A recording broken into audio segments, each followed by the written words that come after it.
બીજેપીમાં હંમેશાથી રહ્યા અને પીએમ મોદીની નજીક પણ જે લોકો છે જેમણે ખાતા મહત્વના સંભાળ્યા છે તેમને તેમના ખાતા યથાવત રખાયા છે અને તેની જ જો વાત કરવામાં આવે તો સૌથી પહેલા અમિત શાહનું નામ આવે। અમિત શાહને ગૃહ મંત્રાલય તરીકે જવાબદારી જે છે મંત્રી તરીકેની યથાવત રખાઈ છે, તેમની પાસે હોમ મિનિસ્ટ્રી રહેશે।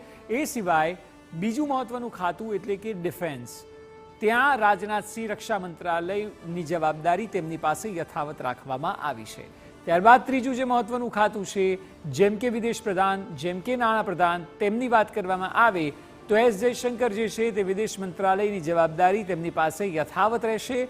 એટલે કે ભારતના અન્ય દેશો સાથેના સંબંધ અને તમામ ગ્લોબલ ઇસ્યુઝ પર એસ જયશંકર યથાવત રહેશે। એ સિવાય નીતિન ગડકરીને માર્ગ અને પરિવહન મંત્રાલય તેમની પાસે હતું અને તેમને જ આપવામાં આવ્યું છે। એટલે નીતિન ગડકરી પણ તેમનો હવાલો જે પહેલેથી છેલ્લા 10 વર્ષથી ચાલે છે, 5 વર્ષથી ચાલે છે, તેને તે યથાવત રાખશે। રેલવે મિનિસ્ટર તરીકે પર અશ્વિની વૈષ્ણવ યથાવત રહેશે। તેઓ રેલવેની જવાબદારી, કારણ કે રેલવેમાં થતા ટ્રાન્સફોર્મેશન જે છે છેલ્લા અનેક વર્ષોથી, જેમાં વંદે ભારત જેવી ટ્રેન હોય, બુલેટ ટ્રેન હોય, તમામની નજીકથી તેઓ દરકાર કરી રહ્યા છે, તેમને યથાવત રખાયા છે। નાણાં મંત્રાલય ફરી એકવાર નિર્મલા સીતારમણને અપાયું છે। અહીંયા હતું કે કદાચ કોઈ બદલાવ આવી શકે, પરંતુ તેવું થયું નથી અને નાણાં મંત્રાલય નિર્મલા સીતારમણ સાથે યથાવત છે। એ સિવાય જે નવી એન્ટ્રી થઈ છે, જે આપ જોઈ શકો છો, તે છે જેપી નડ્ડાની। અહીં મનસુખ માંડવિયા પાસે આરોગ્ય મંત્રાલય હતું, પણ હવે નવી કેબિનેટમાં આરોગ્ય મંત્રાલયની જવાબદારી જેપી નડ્ડાને સોંપવામાં આવી છે। એ સિવાય પિયુષ ગોયલ વેપાર અને વાણિજ્ય મંત્રાલયની જવાબદારી તેઓ સંભાળશે। એટલે કંઈક આ પ્રકારે જે મહત્વના ચહેરાઓ છે તેમને ફાળવણી કરાઈ છે। લગભગ મહત્વના ચહેરાઓમાં તમામને યથાવત રખાયા છે તેમની જવાબદારીમાં। શિક્ષણ મંત્રાલય તરીકે ધર્મેન્દ્ર પ્રધાનને શિક્ષણ મંત્રી તરીકે પસંદ કરવામાં આવ્યા છે।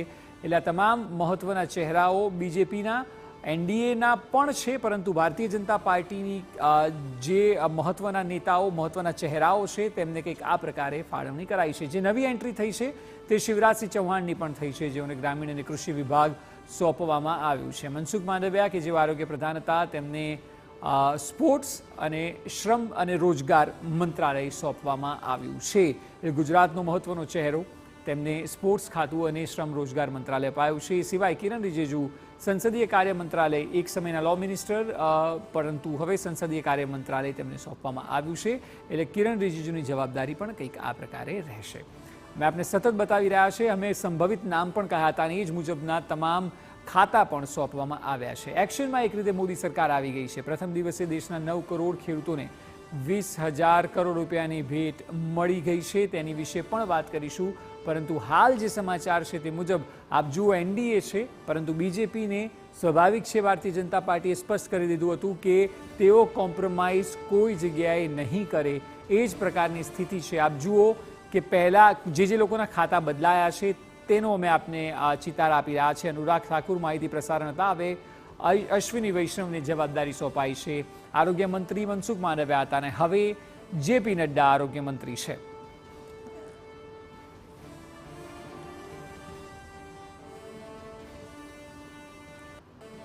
તો પ્રથમ દિવસે